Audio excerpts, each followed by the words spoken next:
Welcome to Conversations with Toy, a blogcast tackling life one episode at a time. This is the time to air out life's craziest moments. This space is all about speaking about life's hang-ups and ways in which we can leave better than when we started. Topics are all about ways we can find space to be better in life, love, mental space, and health.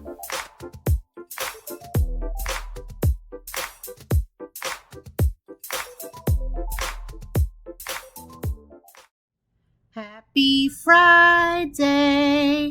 I am excited for another time for us to get together and have another episode.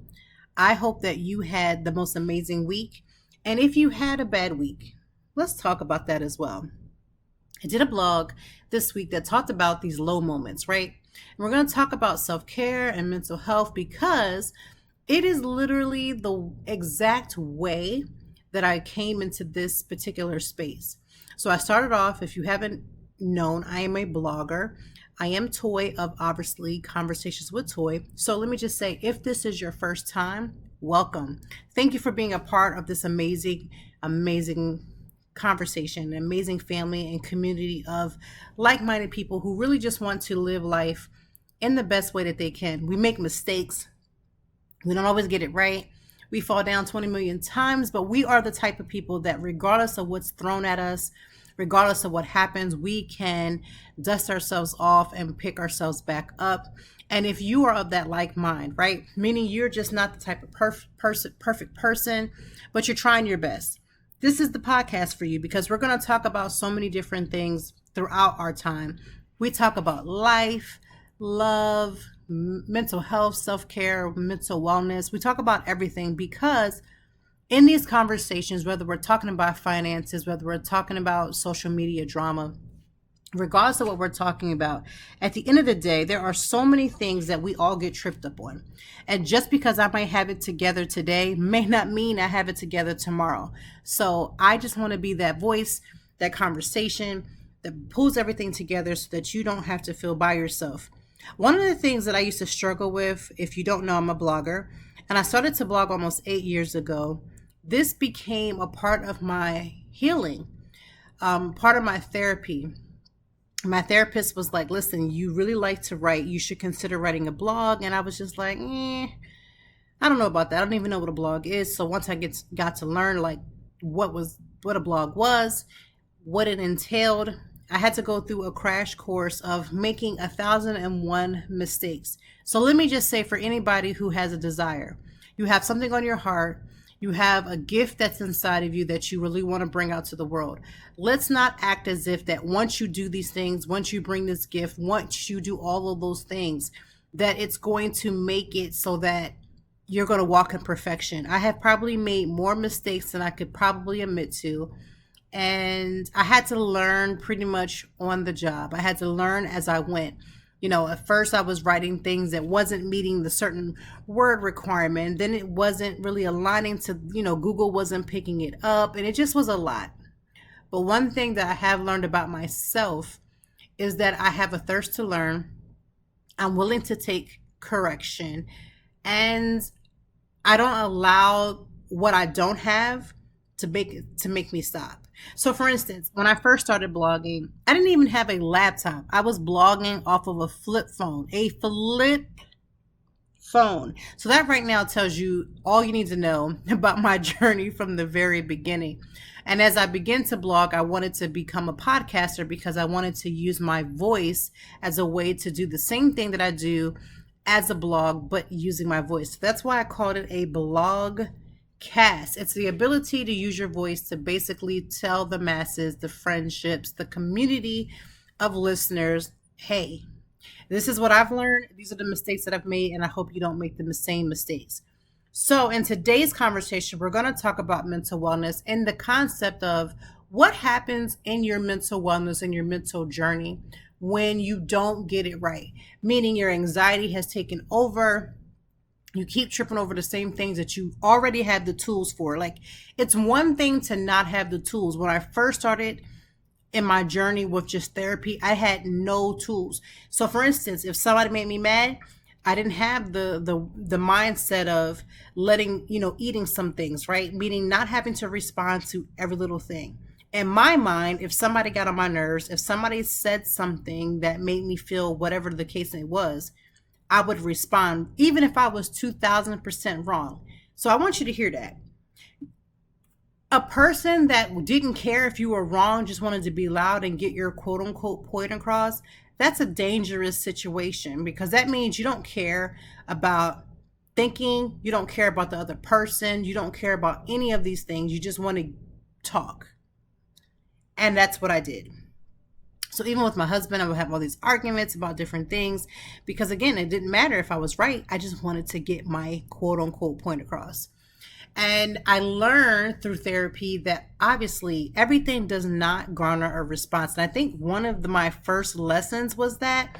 And at the time, I was having some family drama with some extended family members. And it was one of the things that kept coming up. And my therapist and my mother said to me, the more that you give people your energy and the more you dwell on what they're saying, what they're doing, you will never get to the point where you get better.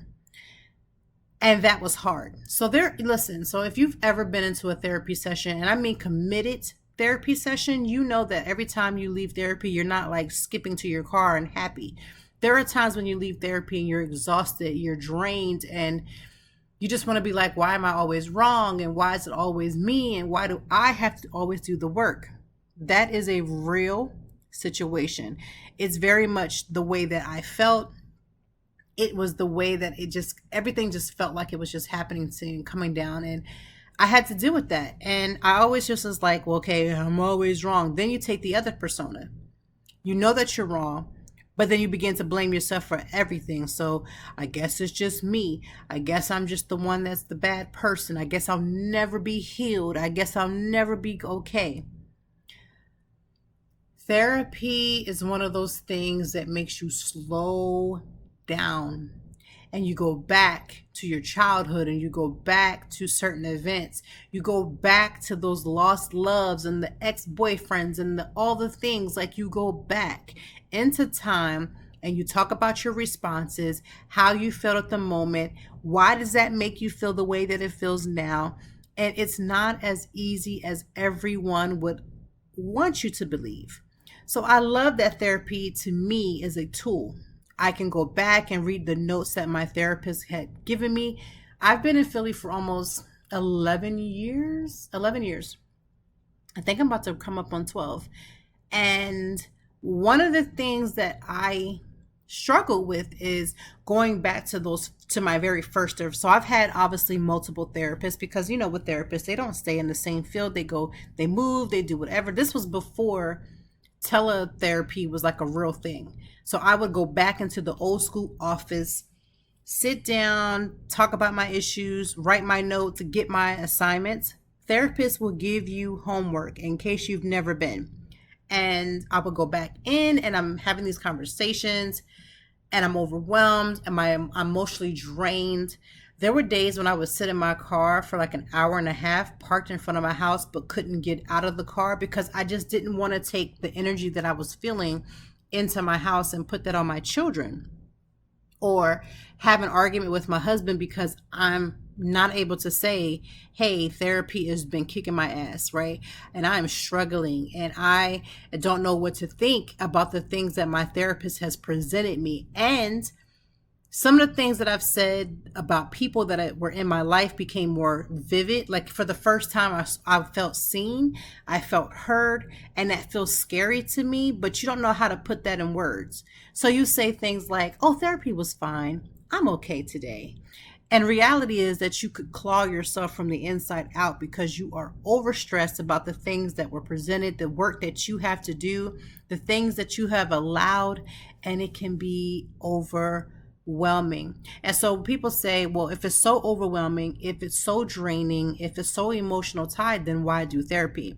I feel like therapy, especially when you find the therapist that works for you, becomes a safe space for you to say the things that you've always needed to say. One of the things I had to come to, I guess, reconciliation was I with certain people would never get the response that I felt that I deserved.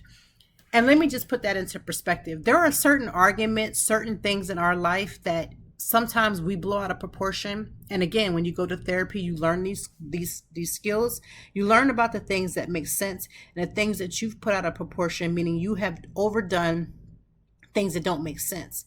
And then there are the other aspects of things that you should have shown enough for real, gotten an apology from a parent, a grandparent, a friend, an ex, all the things that in reality you will never, ever receive. I know that therapy sounds great because it sounds like you're going to become whole, but a lot of the wholeness that you experience, and I said whole, H-O-L-E-N-E-S-S.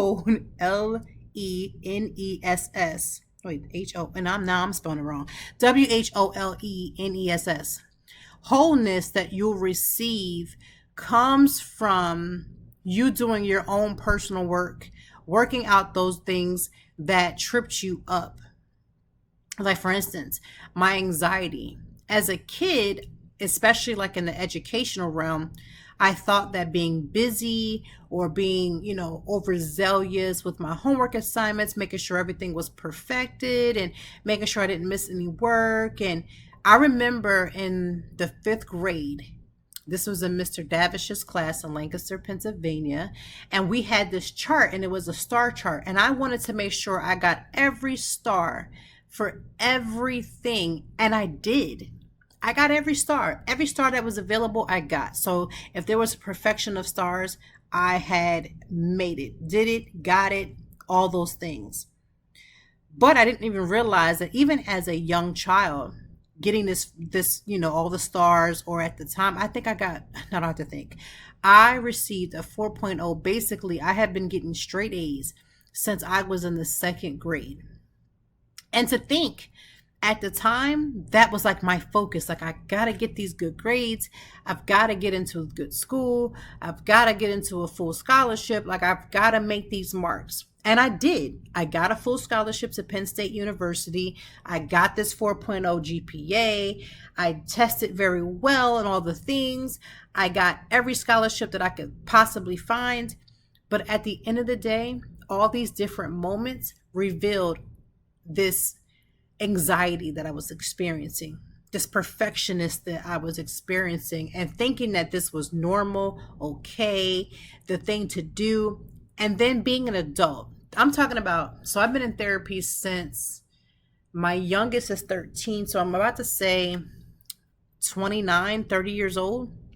So it's probably even longer than that, but I've been in therapy off and on for a long time. And realizing, like, that gut punch in your throat when you realize, I've been doing all this perfectionist movement. I have been making sure that I've gotten my life together, and I've done all these things to quote unquote perfection. At the end of the day, this was anxiety. And this is where I'm at. And now this perfectionism has now gone to my children, which beautifully, as a parent, I'm able to recognize a lot more, earlier, and say the things to my kids like, listen, 4.0s and straight A's is not it. Not telling them that they can't get that, but it's not where you want to be. Trying to adjust yourself to me as a parent and making sure that you say the right things that I want to hear. I have been very transparent and letting my kids know, like, listen, I want you to make mistakes. Matter of fact, listen to me when you do make mistakes. I'm going to love you through the mistakes, through the good times, through the in-between times. And I want you to do those things under my covering and beyond, because I don't want them to feel as if they have to accomplish these things. And so my anxiety has been off and on beginning the best of me. And there are times, even as an adult, even as somebody who has the tool of therapy, who knows to stop, to breathe, to drink cold water, to remove myself from a situation, to take in consideration the source of whom is talking to me, to adjust my own behaviors and things that I'm bringing to the situation. All of these are tools.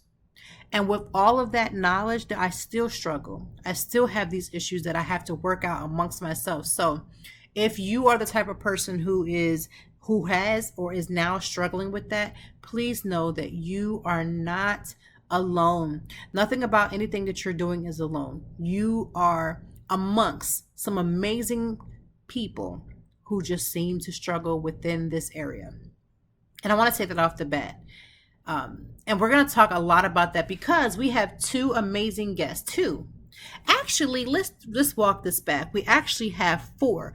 So myself, Whitney, Whitney Elise, who is an amazing blogger, content creator here in Philadelphia, along with Tamika Bryant, who is another amazing blogger and content creator who we all worked with the Kimmel Center, which is an amazing professional play organization that brings these amazing productions to life.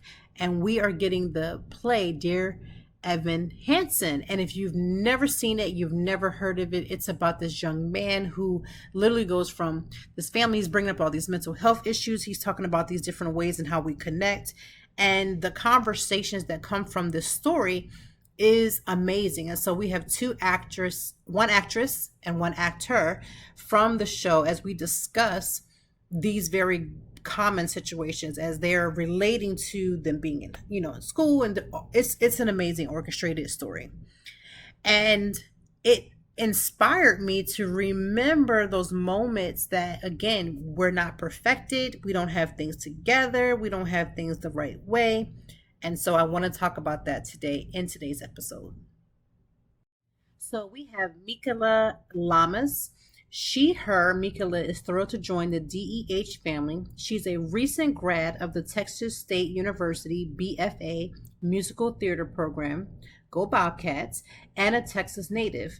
All the love and thanks to CGF and the DEH team, Tara Rubin casting, and every teacher along the way. Love to her friends, family, and especially her mom and grandparents. We also have Nikhil Saboo, I hope I'm saying your name correct, who plays Connor Murphy. Nikhil is elated to join the DEH-aligning in his purpose of creating space, opening others' perspective, and lifting up all prospective South Asian artists across the country. Prior, Nikhil was on tour with the Angelica Company of Hamilton and the original Broadway cast of Mean Girls. Gratitude to Stewart Talent, the DEH Company, and his tribe, and love to his parents, his mom and dad, and Nisha for Dada and Ama. Now, if you don't know about Dear Evan Hansen, it's a letter that was never meant to be seen, a lie that was never meant to be told, a life he never dreamed he could have. Evan Hansen is about to get the one thing he's always wanted, and is a chance to finally fit in. Now, fitting in is in my perspective, it's a very slippery slope, because fitting in could come from a perspective of doing all these different things to be accepted. But one of the beautiful things about this story is that it causes and ignites other stories to be told amongst the audience, not just the people on the stage, not just the actors, not just the actresses. It's the winner of the 2017 Tony Awards, including the Best Musical and the 2018 Grammy Award for Best Musical Theater Album. So I'm so super grateful for us to have Tamika, Whitney, Nikhil, and Micaela as we talk about the very conversations about what it means to be on this stage, and the conversations that it's going to hopefully spark amongst you. And when I say you, first of all, it's coming to the Kimmel Center here in the Philadelphia area. It is playing from August the 16th through August the 28th. I want you to make sure that if you are in or near the Philadelphia area, that you get your tickets. This show is going to sell out. Just so you are aware, this was already playing in New York and different places already. It is going to sell out. So do not waste, do not hesitate to get your tickets immediately to see this amazing production. I will be in the building opening night because I can't wait to see this and see this whole thing unfold. It is actually recommended for ages 12 and up, and the reason is that there are going to be some themes again that are going to be harder for a younger crowd. So when we're talking about mental health and mental wellness, I would hope that you are bringing these types of conversations up with your children. But if you are not, make sure that the child is at least 12 years old and up, because it's going to make more sense. It's going to spark a more of a conversation. I'm going to be bringing my 13-year-old because we already talked so much about what it means to fit in, and she's about to hit that high school age. One more year. This is her last year in elementary. We're about to hit those high school years, and I've been very, very transparent with her about my own mental health, about her mental health and what that means. And without divulging any information on her story, I've been very transparent in letting her know that, again, we all struggle with something as we try this whole concept of fitting in. And what does that mean with society? And how can you still be yourself and be transparent and all these different things, especially when you're talking about a high school student. So I'm hoping that it sparks conversation, even if you're not in high school. Like, I feel like this play is going to touch all across the board. So I want you to sit back, listen to our conversation. Thank you to everybody that participated. Thank you to Hannah and all of the staff at the Kimmel Center who made this a complete possibility. Today's podcast is sponsored by Athletic Greens. I personally use Athletic Greens because I don't like taking a bunch of supplements and vitamins. It's something about the pills that I just can't do every single day. And regardless of your lifestyle, whether you eat keto, vegan, dairy-free, whatever your lifestyle is, this will be for all. Also, we're all about saving money, and it only costs you less than $3 a day. Not to mention, Athletic Greens has over 7,000 five-star reviews. So that means at least 7,000 other people, including myself, who have used it and know the benefits of it. In addition, right now, it's time to reclaim your health and arm your immune system with convenient daily nutrition. That's right, 1 scoop in a cup of your water that you drink every day. That's it. No need for a million different pills and supplements to look out for your health. Athletic Greens is going to give you 1 year supply of immune supporting vitamin D and 5 free travel packs with your first pack purchase. All you have to do is visit athleticgreens.com/emerging. Again, that is athleticgreens.com/emerging to take ownership over your health and pick up the ultimate daily nutrition. What's up, y'all? How are you guys doing? Hey. I think we all got a little bashful all of a sudden. Just like, All of a sudden. I know, right? Like, what do we do? Well, shit, I looked all you guys up before this and I was like, oh, this is going to be fun. oh no. Good. Like, This is going to wait, be 'cause great. we were looking you up because the questions are all about you guys. Right. Exactly. But Yes, I appreciate the homework. I'm like, I've never had, Anyone look us up and do all the things before? Yeah. not me, no. Yes. Yes. Well, Absolutely appreciate it. We're looking forward to seeing your performance and kind of what you give and provide to Dear Evan Hansen. So I guess my first question is, what are you most excited about? about life, about about my day-to-day. All of that, if you'd like to share, but most importantly, Dear Evan Hansen. Yeah. Loving your background, by the way. Thank you. Mickey, you want to go first? Yeah, I honestly, I get so excited when people have never seen it before or even looked it up, and I can't wait for them to like listen to the music because it's just amazing. I remember the first time I listened to it, I was so blown away. It was kind of one of my first like musical theater obsessions when I was like 18, 17. I get mostly excited about that and about our band because they're amazing. It's just a really nice theatrical musical experience when you see it for the first time. Hell yeah. To kind of go off of that, you know, it's like as soon as I joined the company, the thing that I'm usually most excited about is literally the beginning of the show, where we have our interracial family that literally goes out on this disc. And I get excited every single time because I'm like, come on, there are people out there in the audience that are going to see us and be like, oh, Exactly. oh, okay. That's like, for me, that is, that's enough, you know, that's enough for me to go out, prepare, do my show and give it, because and kind of go off Mickey too, is that like, it is someone's first time seeing the show. It is someone's first time seeing Dear Evan Hansen. It is someone's first time seeing that family like that. It is his first time seeing Micaela on stage. It is the first, like, and represented in that way. So it's like, I think that's the best part every single time. Yeah. There are other cool things about the show too, but we'll start there. That's a great start. I was just going to say, Definitely. just to lead from that, like, so there's a lot of reoccurring themes that we are going to see. So what is the one theme that sticks out to you the most? Ooh. I think I think you see the opposite, but then you leave with maybe the other side of it. Is the opposite is like, what happens when you miscommunicate? Just about communication. It's about whether it's through the ether, through the social media, through person to person, whatever. It's like these things where we intersect and we communicate with each other, and how important that is to communicate with each other. I mean, I know that's probably like off the beaten path type of theme, but that's something that's really important to me about the show. And I think that you see so many people with good intentions or whatever intentions, and how communication is so key for the story to push along, but also for them to be present, for them to be living there, in that moment. And I think that after the fact, it then, even if they messed up with communication, it then reminds me so much of this theme of the importance of communication, the importance of literally saying words to somebody else and knowing what your intention is behind it and knowing the impact that it'll have. So yeah, that's one.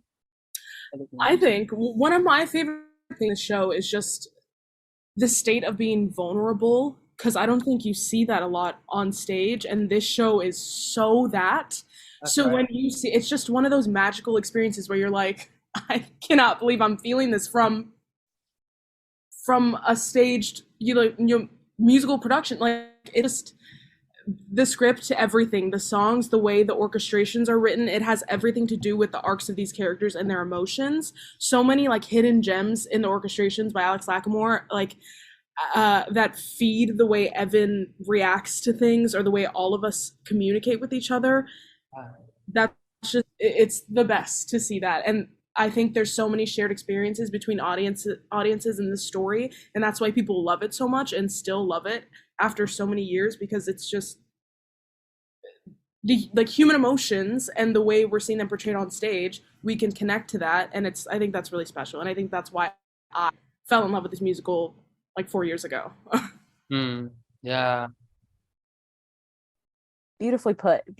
And to follow up on that, I promise you we didn't all get together to compare questions. I promise you we didn't. This has happened before with us.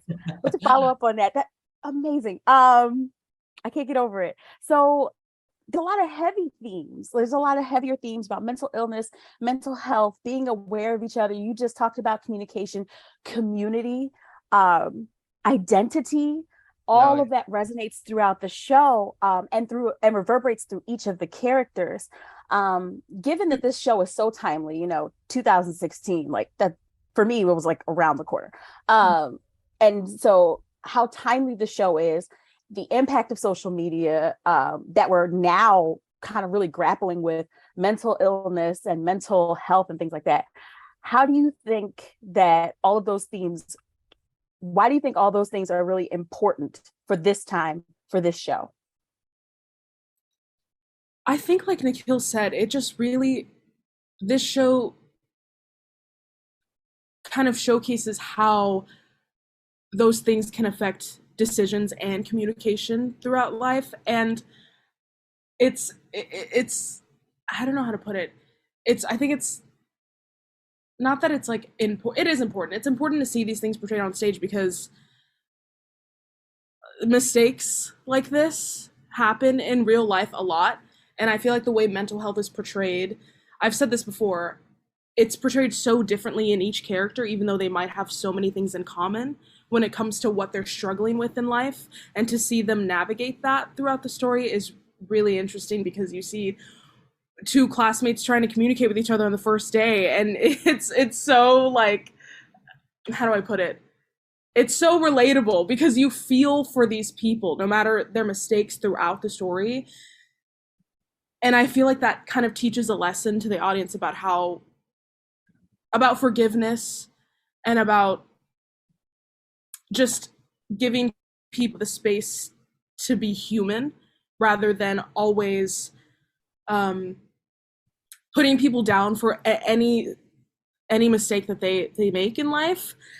That's sort of like a gist of how I want to explain that, but yeah, I think that's why it's so important to see these things portrayed on stage, because it's normally not, and it's normally not as realistic as it's shown in this musical, which I think is really special about this one.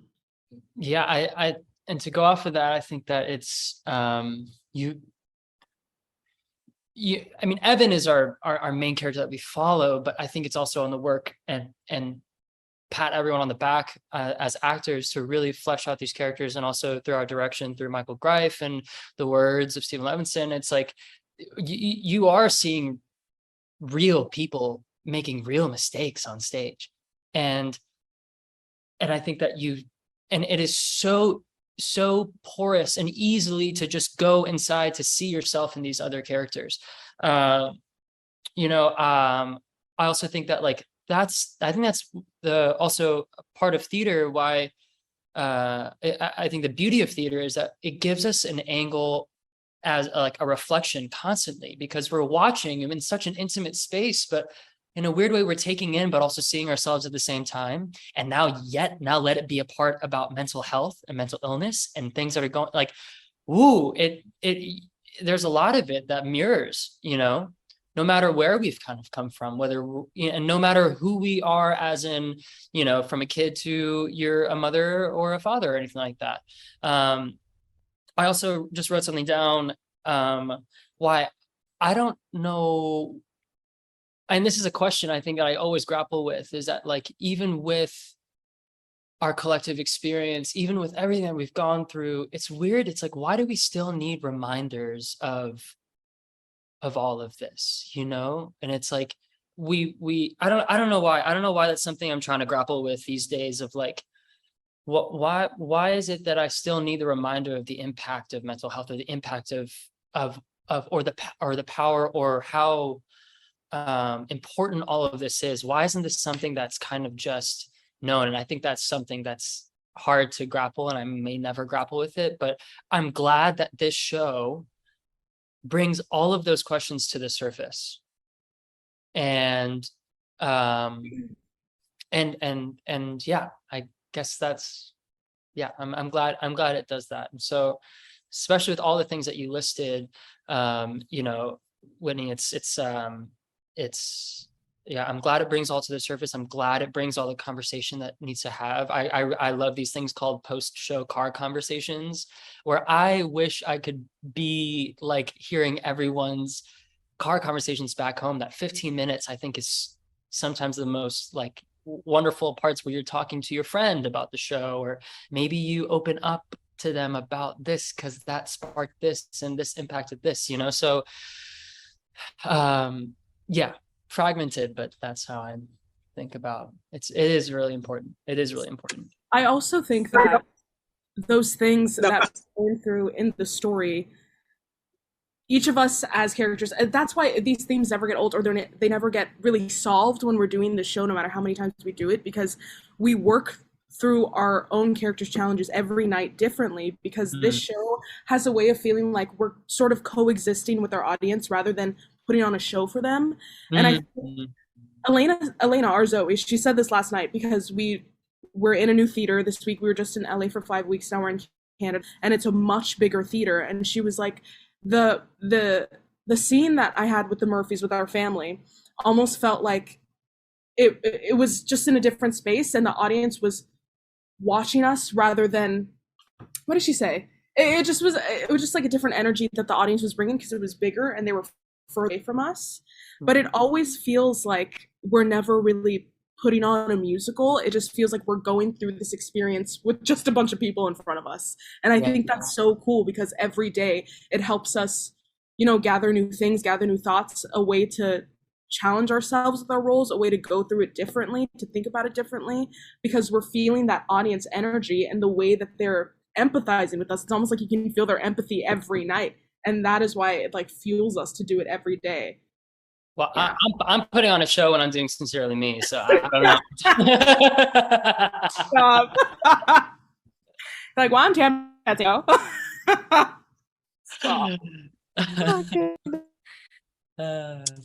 So I agree wholeheartedly with what you guys have stated, especially the conversation in the car ride. So I actually read the book a while ago, and then my daughter and I actually saw it in New York. So I took her and two of her friends, and they're teenagers. So the conversation was amazing. Like, we went and had dinner afterwards, and we really just unpacked a lot of what we saw. And so when I saw it was coming to Philly, I was so excited. And I've been telling everybody that they absolutely must go and see it, and really be prepared and be open for the conversation. And I think that is like such a key message. And I told so many people, I said, if you get nothing else, I need you to at least get the importance of an open conversation and just kind of where it can take you. So yeah. I am so excited about it. My daughter is mad. She's going to miss it, but you know, that's her fault. But yeah, I can't wait. I can't wait. And I mean, not necessarily the conversation needs to happen then right there. Even if it's just the start, even if it's just a little of something, then I think that's enough. That is enough, right? And then maybe that conversation, you can bring it back up and we can talk about it more, you know, so that's wonderful. I'm glad you guys had that experience. And it's about making also just, I mean, anyone, any age, just feel comfortable about what they're going through, because you see it on stage and you're like, oh, that it's not just an experience that I'm alone with. That's something that other people go through, and then it opens up conversations. And I think that's really important, because that makes people more vulnerable, more comfortable to talk about, you know, mental health, things like that. Yeah, I'm a huge component of I was going to say, Toy, we have time for one more. So okay. This is new. So just quickly, what do you all do? What do you do for your own mental health and your own self-care? Because that's extremely important to bring up while we're opening the conversation. What are you doing to take care of your mental health? I surround myself with amazing people. I try to listen more. I've been trying to listen more rather than talk, if that makes sense. You know, when you're in a conversation and you're just thinking about the next thing you want to say. I've tried to listen to my friends more, spend more time with them, spend more time with my family on the phone, because obviously being on tour, I'm away from them. I also go to the gym every day. That always helps me just clear my head. Just little like that. And being nice to yourself, like pampering yourself, things like that. Yeah. I'm right there with you, especially pampering and working out. I'm definitely that way too. And especially on the road when everything feels like a blur. I promise you, it's like I look, when we're doing 1 weekers, I'll even try and think back 2 weeks ago and what my place looked like. I can't remember, you know? So moving my body really does help. There's another thing that I think that I've done other than seeking help, which I think is imperative, is also just like being willing to ask, being willing to just kind of take a first step towards people who are sometimes even I believe people who are closest to you, just like how Mickey's saying to her friends. But sometimes I think for my mental health, I think that there's a place where I always feel like I need to reach far to like somehow like figure something out. It's like, no, actually like get like close, like it's right here, get close. So when I say ask, I do say friends, but I also ask myself, you know, I ask from within and I say, what the heck is, you know, I let myself have those conversations, because especially on tour, when we're going places, all of your energy feels like it's going out, especially now that you're an actor and all your energy is going out. So easy to just put things on the back burner and ignore them. And there's not a lot that's kind of going in. So, we all, Stacey Mindich, our producer, gave us Headspace on our, like subscribe us all to Headspace. So we have that. So honestly, I meditate every single day. I journal we have a half hour before to get ready for the show. And usually I'll try and come before, or I'll do it during my half hour. But I just set one page and the book is not that big, and I just free write what I need to do. And it's my place to kind of just like spew love on anything that I need to before the show, because I kind of want to create that barrier, or at least need to give myself that time. So I would definitely say there's a lot of energy that needs to go this way. Yeah.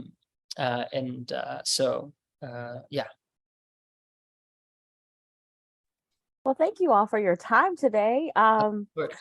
This will be my first time seeing this show, and I'm playing around with the idea, of seeing I'm a new mom, and so thinking about things like that and how my whole perspective has just changed. And I know people say that, and people have been saying that forever. I'm like, yeah, okay, I get. No, you don't get it till that frying pan comes crashing over your head. So I appreciate you guys being so candid and like so transparent and so honest about what we're getting ready to go into. I really appreciate that, and I'm so excited for these 15-minute conversations. Like, I hope I hear even a snippet of it as people are going to the car. Yeah. Oh, I love that. I love it. Those are cute. Thank y'all so much. Yeah, and please reach out when you do come. We'd love to meet you guys. Yes. Yeah? Don't absolutely. Time. Don't do that. I was getting ready to say that. We'll show up. Don't do that. All three of us will. I won't tell. Yeah, I won't tell. I promise I won't tell. Oh my God, it's not that you don't tell. Come on, I want to meet y'all. No, I'm saying I won't tell if you all meet up. Like, I won't. Good, Yeah, please. do the whole thing. It's all Do good. it. Let's do it. Yeah, let's do that. I think That's we can do serious. it. Absolutely. Let's do it. Yes. Thank you all so Just let much. us know. We'll be there. Wonderful. Absolutely. Yeah. All Have a right. good day, everybody. Have a good rest of your Thank day. you. Bye, everyone. So listen, it's not often. Well, I won't say that. I feel like we've been blessed. Me, Tamika, and Whitney have been on this. This is our second time coming together to talk to the actresses and the actors of the Kimmel Center regarding the plays that they have brought. And I love that we've just worked really well together. And when I tell you it was hard to cut that conversation off, I mean every bit of it, because it was so enlightening.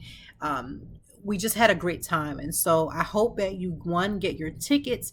This is going to be an amazing show. Don't forget that we want you in the building, right? We want you to get your tickets, because that's super important, because this show is happening August the 16th, Tuesday, August the 16th through August the 28th. So it's not a long run, but it's long enough for you to go ahead and get your tickets. Don't wait until the last minute and then be like, oh my gosh, there's no more tickets left. I want you to go ahead now and book your tickets. Put your tickets, get your tickets, get your friends, get your family. Again, bring your kids ages 12 and up. I don't feel like this would be a good situation for the younger kids, because I feel like you're going to have to open up the conversation and have conversations that you may not be willing to have.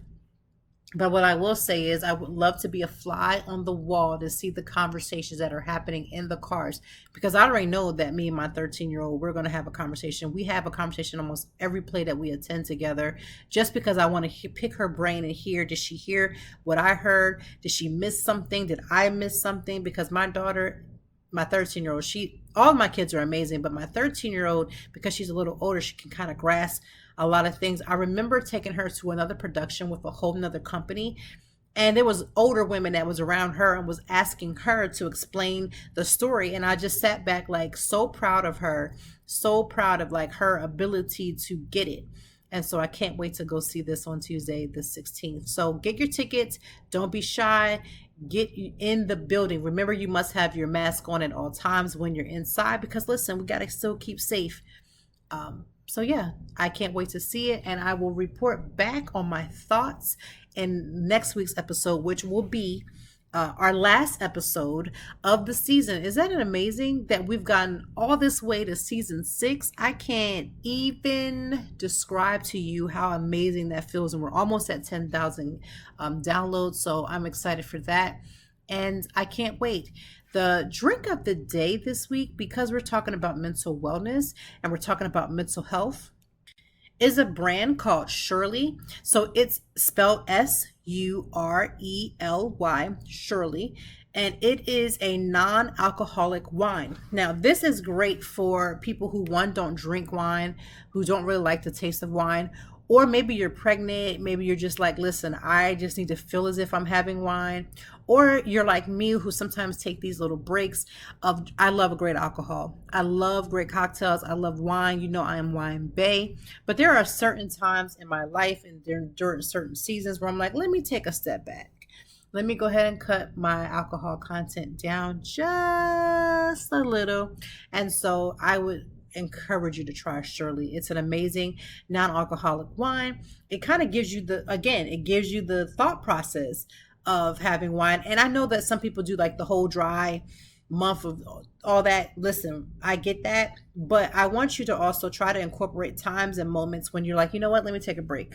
And in the midst of taking that break, I still want to have something that makes me feel like I'm indulging, but I'm not.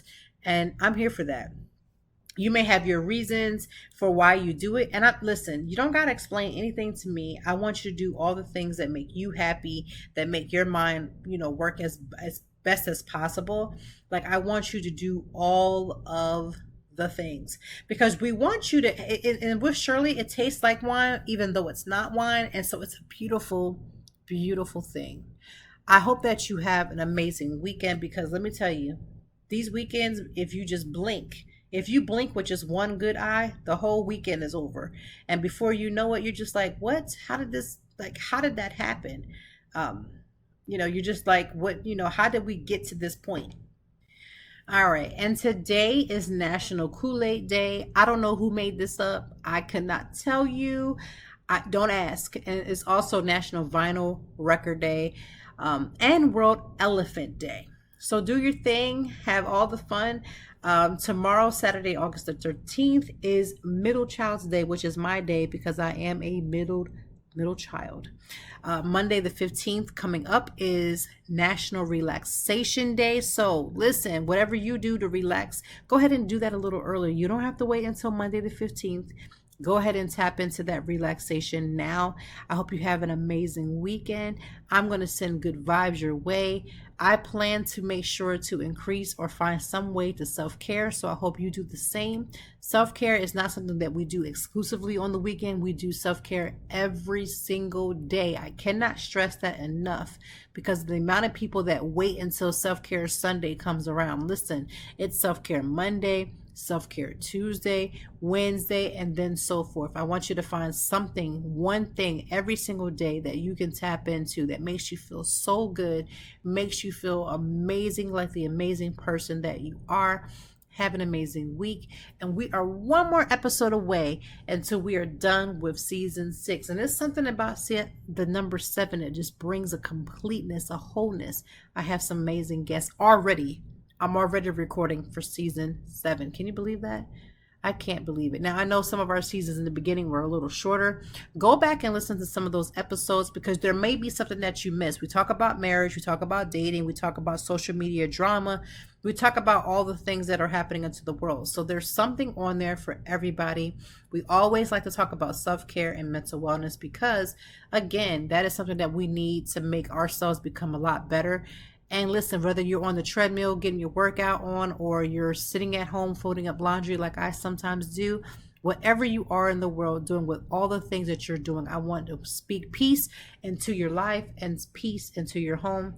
Thank you for listening to Conversations with Toy, and I will speak with you again next week on our 20th episode of season 6.